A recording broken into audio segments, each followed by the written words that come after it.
Danas nastavljamo proučavanje reči Božje koja je zapisana poslanici Jevrejima. 4. glava, poslanica Jevrejima, 4. glava, od 10 do 12. Božja riječ kaže ovako: jer koji uđe u pokoj njegov, i on počiva od dela svojih, kao i Bog od svojih, da se postaramo dakle ući u taj pokoj, da ne upadne ko u onu istu gatku neverstva, jer je živa riječ Božja i jaka i oštrija od svakoga mača oštra s obe strane, i prolazi tja do rastavljanja i duše i duha, iz glavaka i mozga, i sudi mislima i pomislima srdačnijem.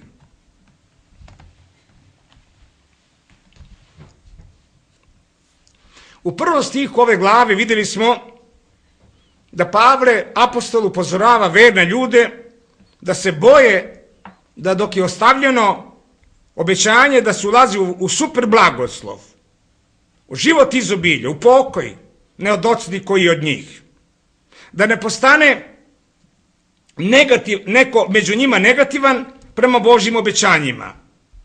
Mi možemo da budemo obeshrabreni u životu, prevareni u životu, da padnemo u samosažaljenje, usamljenost, frustraciju, možda gorčinu u srcu, ili zavist, ili strah od progonstva, i da postanemo negativni prema nauci. Kada na ove stvari reagujemo, kao Jevreji koji su reagovali u Kadisu kad su bili, mi upadamo onda u emocionalni revolt duše. Tada emocije zavladaju našom dušom i uništavaju nas. Ovo vodi u negativnu volju prema biblijskoj nauci i postajemo izloženi raznim napadima Sotone i sveta. Ako se ne osvestimo, Bog će nas disciplinirati. A kada smo pozitivni prema nauci, mi duhovno rastemo i ulazimo u pokoj. Bivamo blagodatno orijentisani kada ulazimo u pokoj. Imamo kontrolu nad detaljima života. Također imamo relaksirani mentalni stav, blagodatno relaksirani mentalni stav. Kroz agape ljubav imamo sposobnost da volimo u sva tri pravca, prema Bogu, prema bračnom drugu i prema našim bližnjima. Bog tada deli svoju sreću sa nama. Nama je Hristos sve i u svemu i mi smo u svemu blagoslovljeni. I Bog je proslavljen kroz nas u ovom svijetu, a to je cilj zašto nas je spasio. Proslavljanje Boga počinje kada mi primimo Hrista kao svog spasitelja. Naši grijesi su bačeni na njega na krstu i osuđeni. Strateška pobjeda je ostvarena kada je Hristos vaskrsnuo, vaznao se i seo Ocu s desne strane protiv Sotone. Pobjeda je ostvarena. Ali u praksi on se proslavlja kada mi ulazimo u njegov pokoj ovdje na zemlji. Kada duhovno rastemo, u našoj duši se stvara čaša u koju Bog izlijeva svoje blagoslove. Svaki dan.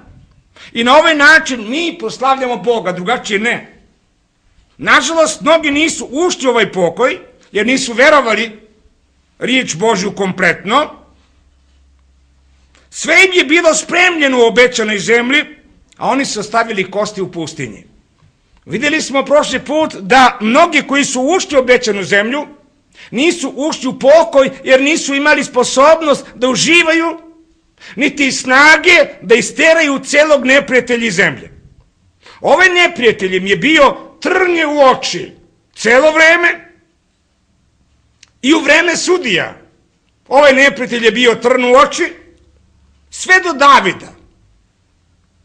Dakle, a David je uspio najviše da proširi granice svoje zemlje i da zadobije zemlje što je Bog obećao, jer je imao ljude na čelu sa njim koji su već bili ušli u pokoj. koji su imali sposobnost u duši kroz biblijsku nauku. Uvijek je dakle bilo oni koji su ulazili u Božji pokoj, u život izobilja, a bilo je i oni koji nisu ulazili, koji su ostavljali kosti u pustinji do danas, a verni su.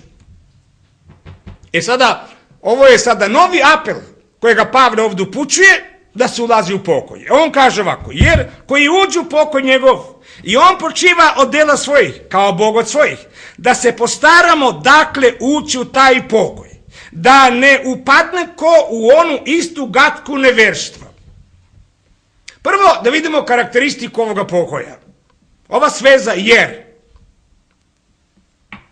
jer koji uđe, jeste definitivni zaključak svega što smo naučili u prvih 9 stihova 4. glave. Karakteristika ovoga života vere jeste da nije od dela.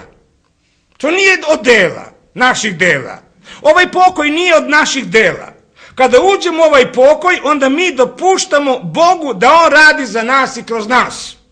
Jer koji uđe u pokoj njegove, ovo znači da smo mi ušli u super blagodat, sposobnost za život. Kada god verom stalno primamo nauku srce, mi već ulazimo u taj pokoj. Mi smo već ušli u taj pokoj. Jer koji uđu u pokoj njegov, a kako znamo da je neko ušao u pokoj njegov? Božji pokoj. I on, kaže, počiva od dela svojih kao i Bog od svojih. Sve dok čovjek ne uđe u ovaj pokoj, on radi po telu. On je u panici, on je u sumnji, on je u brigama. Čovjek koji ne zna za ovaj pokoj, za njega je duhovnost, programi u crkvi, planiranja, aktivnost, religija, svetkovina, dobra dela, emocionalizam i tako dalje. Sve sa ciljem da zaradi nešto kod Boga. Ovakvi vjernici ne znaju šta je pokoj.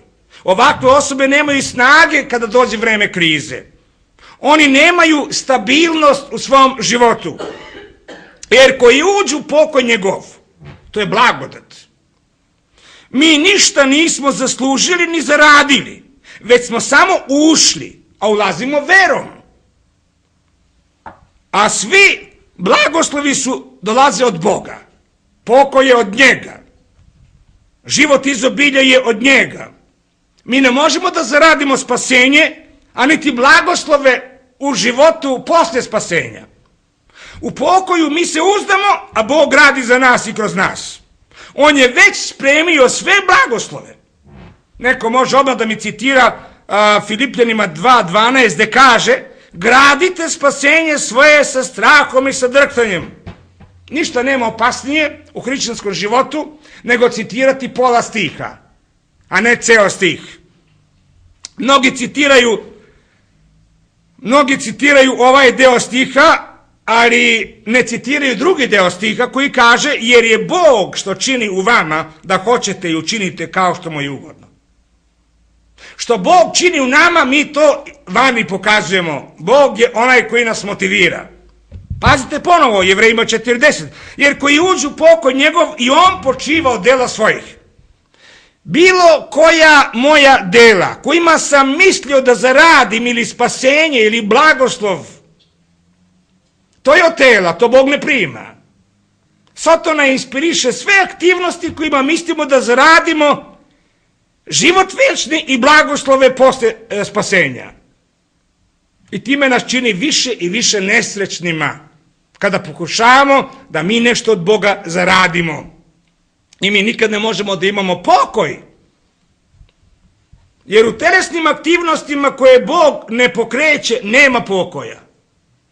Odmor se nalazi samo u onome što je Bog učinio. Gospod Isus je na krstu rekao: svršeno je. On je vaskrsnuo i seo je Ocu s desne strane. Zašto? Pa zato što je posao završio. On je seo zato što je posao završio. I sada ja i ti kad verujemo u njega, mi ulazimo u njegov pokoj. I mi sedimo sa njim. Posađeni na nebesima. Mi odmaramo. Mi uživamo u njegovo dovršeno delo, uživamo u pokoj njegov.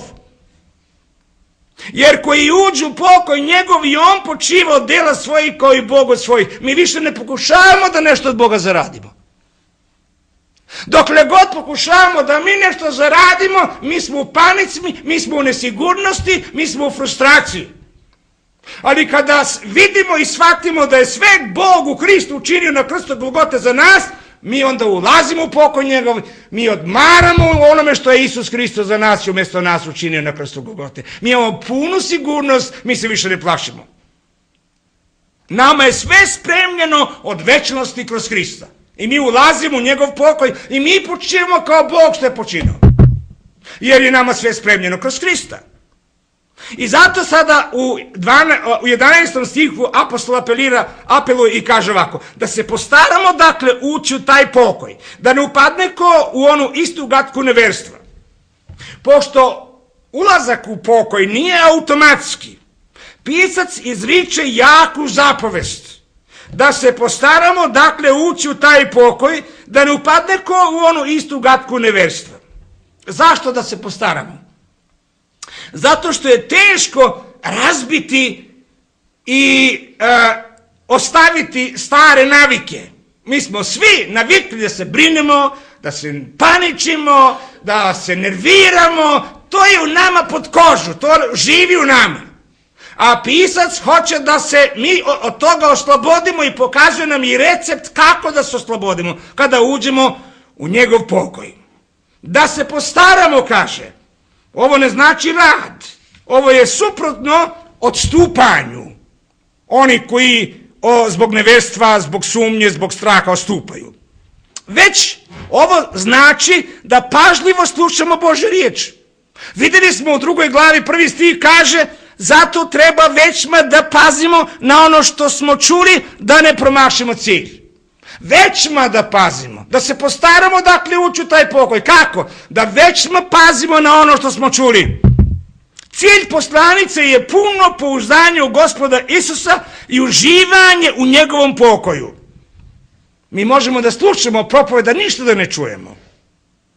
Mi možemo biti spašeni, a da promašimo cilj. A cilj je,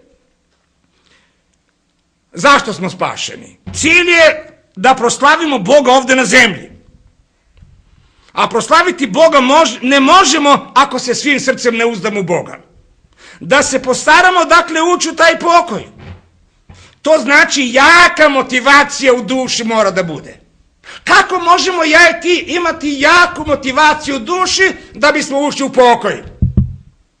Ako bi vam ja kazao sada da u vašem dvorištu na 5 metara dubine ima izvor žive vode i ako ga iskopate, vi ćete u toj vodi moći da se umivate i kupate. Ta voda će vam dati večnu mladost i večno zdravlje. Ja verujem, kad bi tako nešto bilo, svi bi odmah počeli da kopaju u svojim dvorištima. Niko ne bi čekao više, nego bi odmah zavrnuli rukave i kopali da bi došli do ovoga. Možemo da kažemo ili nalazi se čup zlata ili dijamanta, bilo šta. A ko ne bi kopao? Ko ne bi kopao za ovako veliko obećanje? Ali koliko puta sam spomenuo u ovim propovedima, mir, pokoj, sreća, život izobilja, super blagodat, kontrola detaljima života, ljubav u sva 3 pravca, čaša koja se preliva i tako dalje. To je naštestvo naroda Božjega kroz Gospoda Isusa Hrista. To je naše naštestvo. To mi treba da uživamo. A zašto mi ovo ne živimo i ne uživamo? Zato što ne verujemo. Mi verujemo u Gospoda Isusa Hrista da umro za naše grijehe na krstu Golgote. Mi verujemo u njegovu krv koja nas je oprala, ali ne verujemo u sva njegova obećanja. Ova sposobnost ili nesposobnost izvire iz duše. Iz duše izvire. U duši imamo srce koje misli. Imamo volju, imamo emocije. Emocije su ono što se dive ili protestuju na ono što imamo u srcu. U duši je savest i centar za memorije. Ali imamo i grešnu prirodu.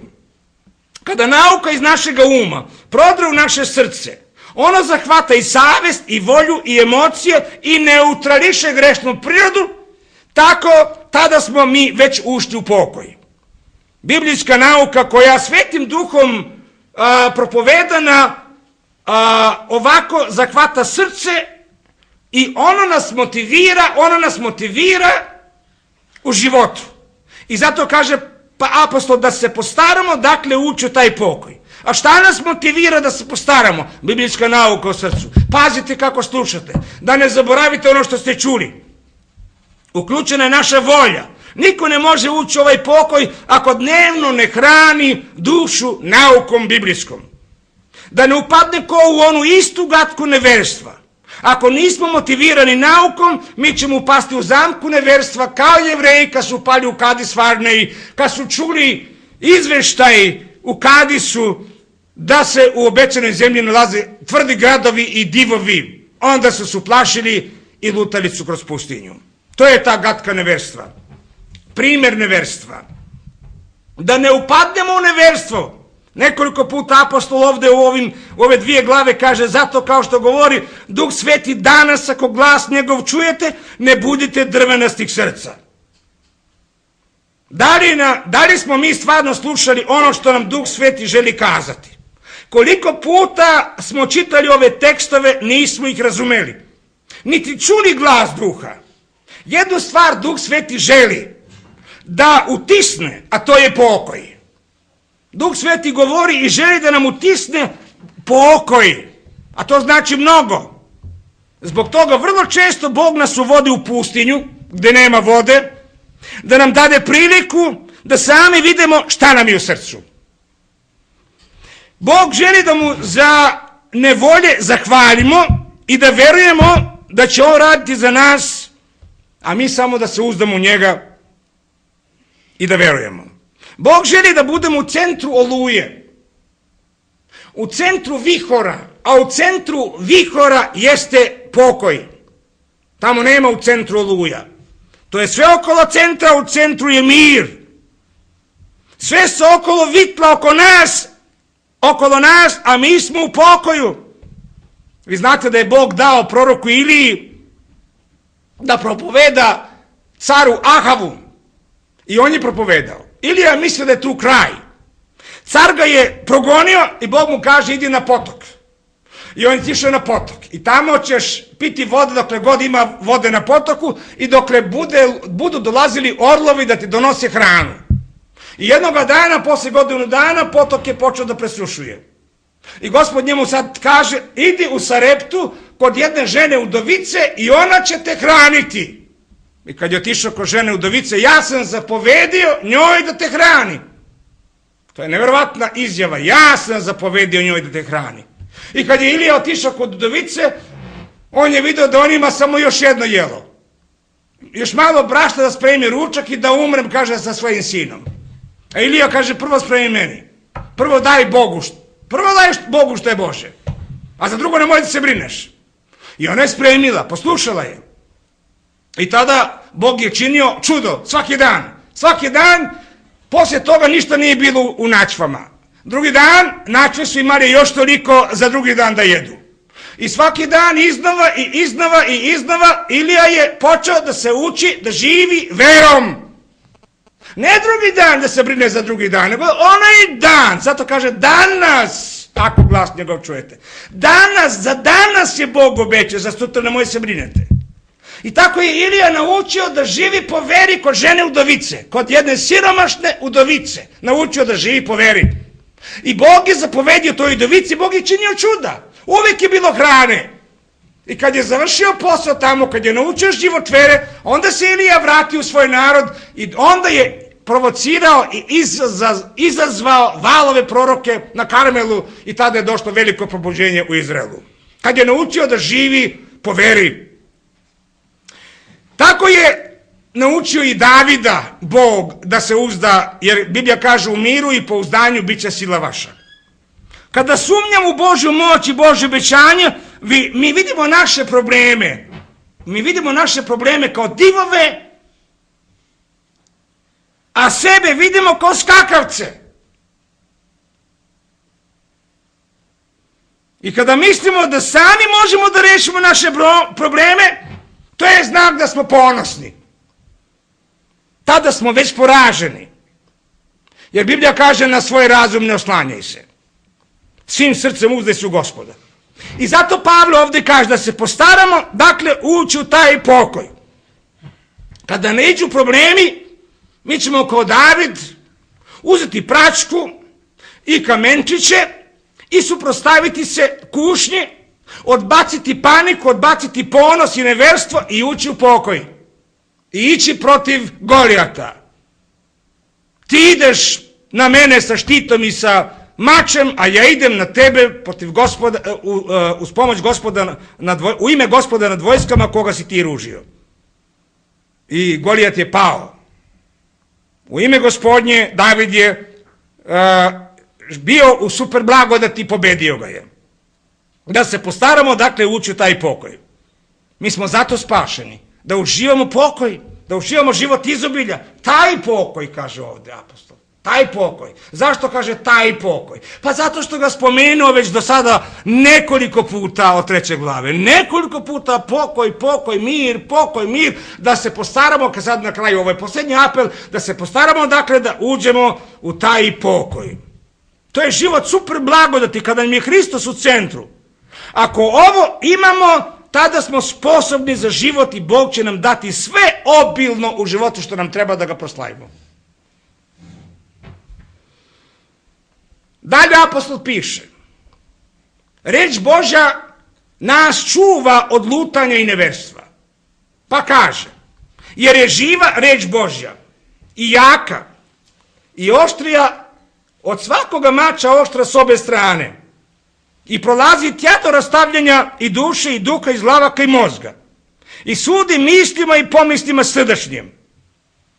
Jedina stvar koja nas spasava od lutanja i padanja jeste Božja riječ. Za nas je Božja riječ važnija od vazduha koga dišemo. Apostol ubacuje ovdje Božju riječ kao jedino rješenje od duhovnog odmetništva i padanja. On ubacuje Božju riječ ovdje kao rješenje. Reč Božja je prvo inspirisana, Duhom Božjim inspirisana, jer je živa reč Božja. Sveto pismo je reč Božja. Biblija sadrži duhovnu hranu za verne, hranu koja hrani našu dušu i pomaže nam da pravilno živimo, jer je živa reč Božja. Biblija je jedinstvena knjiga. Ona je Božja reč. Ona je inspirisana.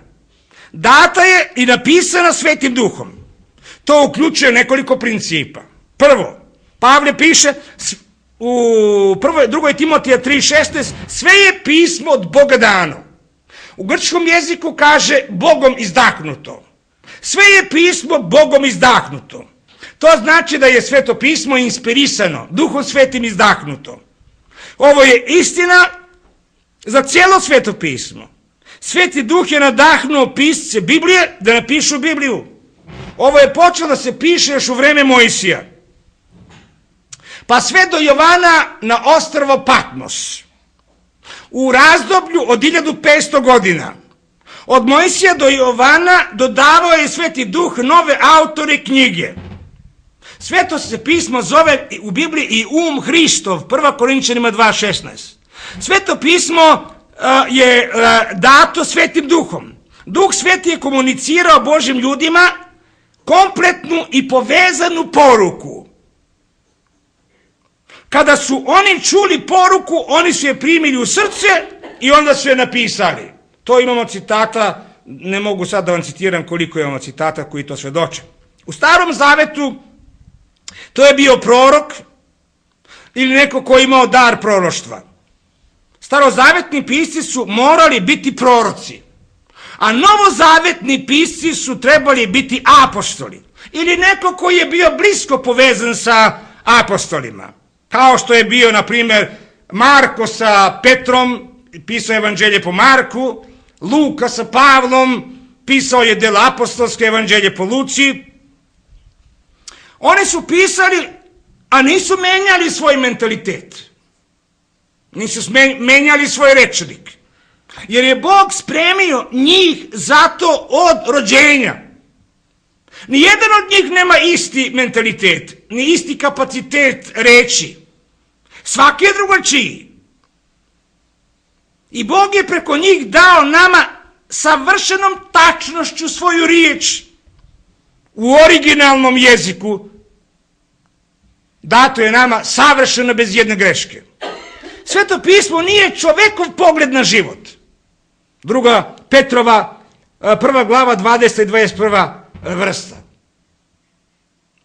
Tamo Petar piše: Božja riječ je postojala u Božjem umu prije nego je napisano Sveto pismo. Priče Solomonove 8. glava. Ima 4 kategorije starozavetne reči. Govorena reč prvo. Često puta u Bibliji nalazimo da piše tako kaže Gospod. Bog je govorio kroz snove u Starom Zavetu.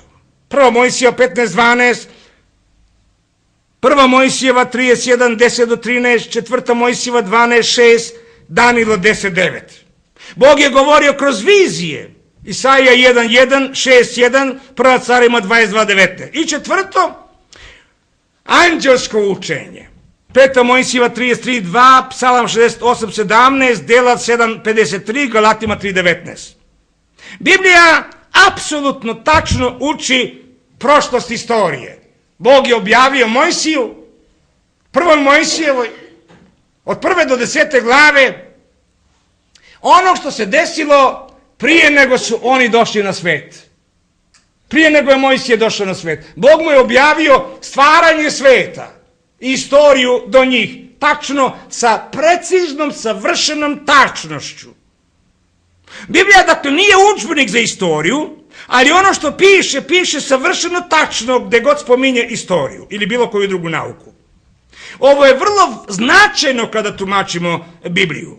Božja riječ sadrži zakone i otkrivenje za pravilno življenje naroda i pojedinaca. Neki delovi Svetoga pisma su direktno citiranje šta je Bog rekao. U Bibliji su zapisane i laži. Ali Biblija ne opravdava ove laži. Ona ih opisuje kao sotonske laži, da je ovo što je napisano tačno. To je tačno kako je Soton rekao. Biblija ne opravdava laži, već ih zapisuje tačno. Kad je Soton rekao Evi u vrtu Edenskom, nećete vi umrijeti. On je rekao čistu laž, ali Duh Sveti je to tačno zapisao kako je Soton rekao. To nije Bog rekao, nego je to rekao Satana, a Bog je rekao da se to zapiše. I zato je to inspirisana reč Božja. To je baš ono što je on rekao. Također imamo proroštva o budućnosti. Mi nemamo svaki detalj u vezi budućnosti otkriven, ali imamo generalno svaki trend koji ide u pravcu kraja sveta. I imamo dovoljno otkrivenja šta nas čeka poslije smrti u večnosti kroz svu večnost. I to je dovoljno da ispitujemo za naše sadašnje življenje. Dakle, cijelo Sveto pismo o 66 knjiga Bogom je izdahnuto, od Boga dano. To je prva stvar što nam ovaj 12. stih kaže. Druga stvar, riječ Božja je drugačija u delovanju od svih drugih reči. Pazite kako kaže, jer je živa reč Božja. Ona nije kao ljudska reč, nakićena ljudskom mudrošću i retorikom, bez sile, ne. Jer je živa reč Božja. Ona je uvek živa. Biblija koju imate u vašim rukama jeste živa knjiga. Jeste živa reč Božja. Ona nastavlja da živi. Ona je živa. Ona nastavlja da živi. Trajno vreme. A to znači da reč Božja je važna za svako razdoblje istorije. I svaki naraštaj. Biblijska nauka jeste sposobnost za život. Ona daje život i sposobnost za život. Bez ovoga niko ne može da ima prave sreće. Sreća zavisi od sposobnosti za život. A sposobnost za život dolazi iz Božje riječi. A to znači da je pokoj ili super blagodat na raspolaganju, bez obzira što su mnogi u prošlosti promašili cilj. Sve dok smo živi, vrata u super blagodat su otvorena. Jer je živa reč Božja, ona daje život i ona proizvodi život kod drugih koji veruju. I uvodi nas u život izobilja. U njenom delovanju ona je aktivna. Jer je živa reč Božja jaka. Grčka reč za ovo jaka jeste energez, od koje dobijamo riječ energija. Ona je dinamična. Ona je puna energije. Ona čini što niko i ništa drugo ne može. Samo ona može da nas preobrazi. Ona donosi život gdje vlada smrt. Reč Božja je efikasna. Ona je efikasna da nas uvede u pokoj. Ona proizvodi motivaciju da uđemo u život izobilja. Božja riječ je dovoljna za život vere. Gospod Isus je rekao, i upoznaćete istinu i istina će vas izbaviti. Jovan 8:32. I još je kazao učenicima, vi ste već očišćeni riječu koju vam govorih. I onda se moli u molitvi prvosvešteničkoj Jovan 17:17, Oče, osveti ih istinom svojom, riječ je tvoja istina. Širom sveta imamo bezbroj primjera da je Sveto pismo, kad se uzelo čitati, od divljaka, ljudoždera stvorilo pitome ljude. Preobrazilo čitava civilizacija, čitave narode. Živa je i jaka Božja riječ. Moćna je. Ona je drugačija također i u prodornosti. Kaže, i oštrija od svakoga mača oštra s obe strane i prolazi tja do rastavljanja. Oštrija od svakoga mača, oštra s obe strane. Ona seče. Kada se govori Svetim Duhom i prima verom, ona seče. Ona krvari. Gdje ona protire, ona krvari. Vi možda mislite sada, brat Simo se okomio na nas, nešto ima protiv nas, da ovako oštro protiv nas priča. Ne. Verujte mi, braći i sestre, da ova riječ koju ja govorim sa ove propovedalnice, ona je prvo mene okrvarila. Ona je prvo mene isekla. Ona je prvo meni govorila dok sam proučavao. Ja krvarim dok je govorim. Dok je proučavam, ja zaista krvarim. Božja riječ je kao skalpel koja prodire gdje nikakav nož hirurga ne može da prodre. Oštrija od svakoga mača, oštra s obe strane. Ovaj mač oštra s obe strane, prvi put ovdje se spominje u grčkom jeziku i ime toga mača. To je bio kratak mač oštra s obe strane. Prvo su ga izmislili i koristili rimski vojnici. Bio je lak, balansiran i obavljao je dobro svoj posao.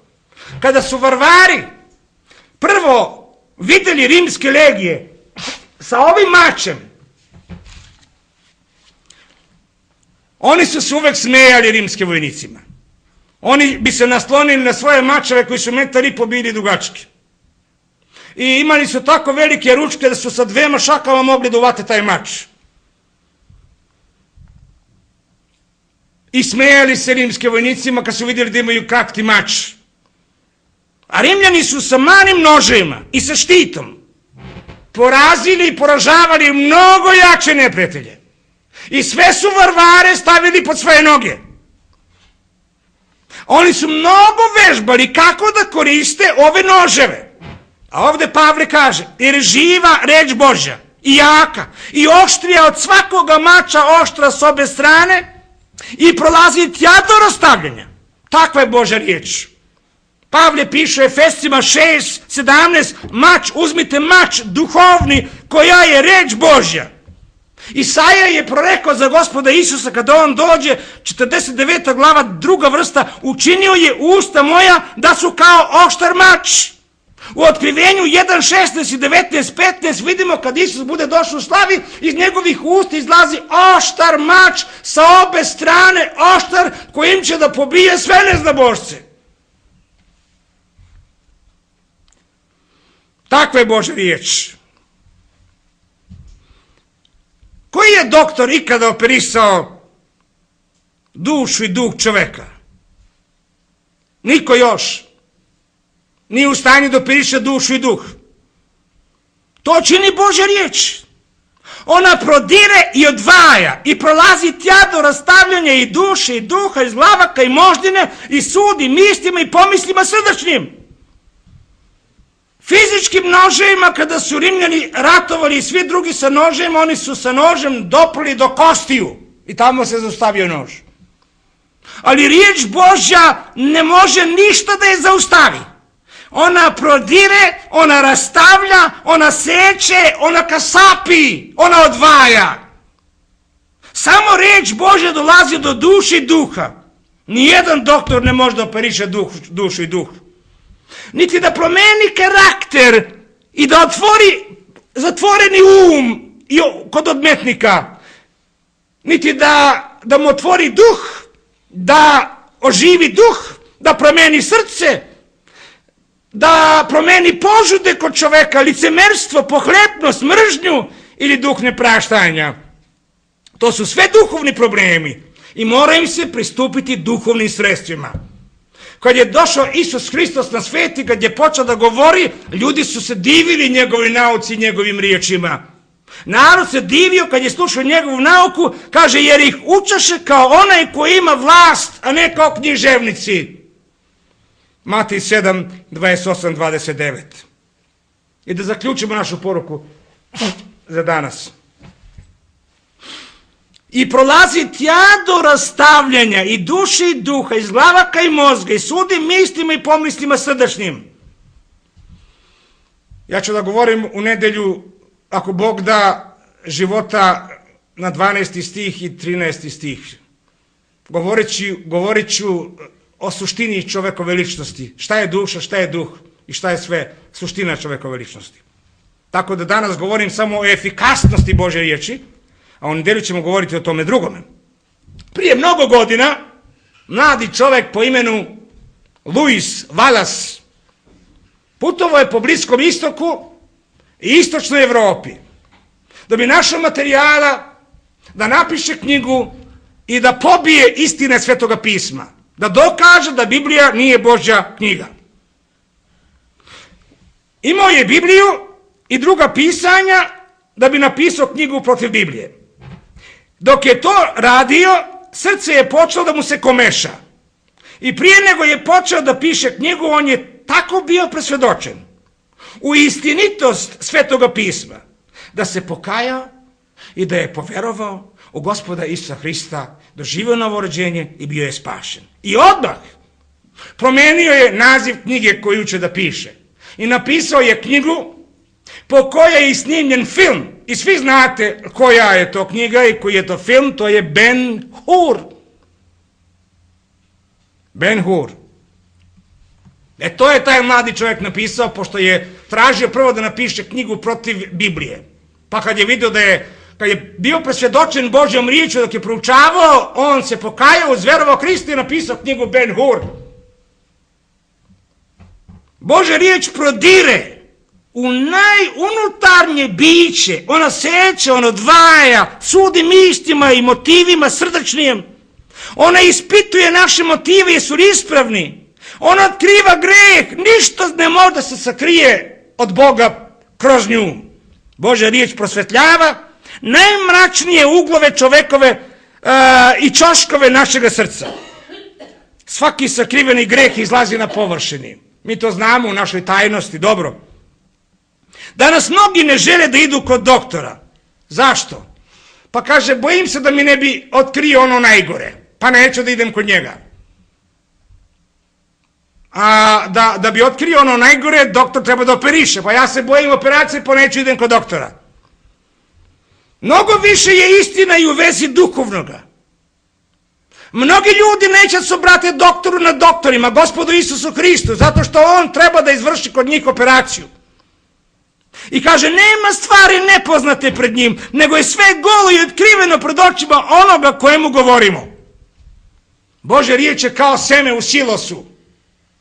Seme u silosu ima u sebi silu, ima u sebi moć, ali seme u silosu nije delotvorno.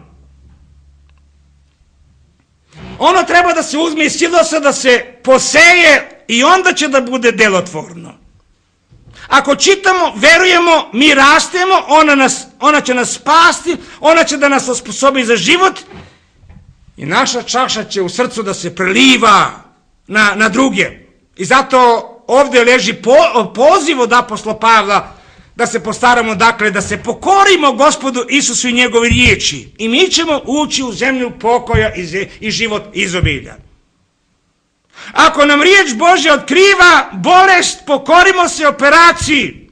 Nemoj da se protivimo doktoru ili da mu mi dajemo savjete kako bi trebao on da radi. Nego dozvolimo Gospodu našemu Isusu Hristu da nas operiše, jer on želi da mi budemo duhovno zdravi. Jer Gospod nas voli. Njemu neka je slava i hvala, a mi postarajmo se da uđemo u taj pokoj, dok je ostavljeno još vreme. Amen.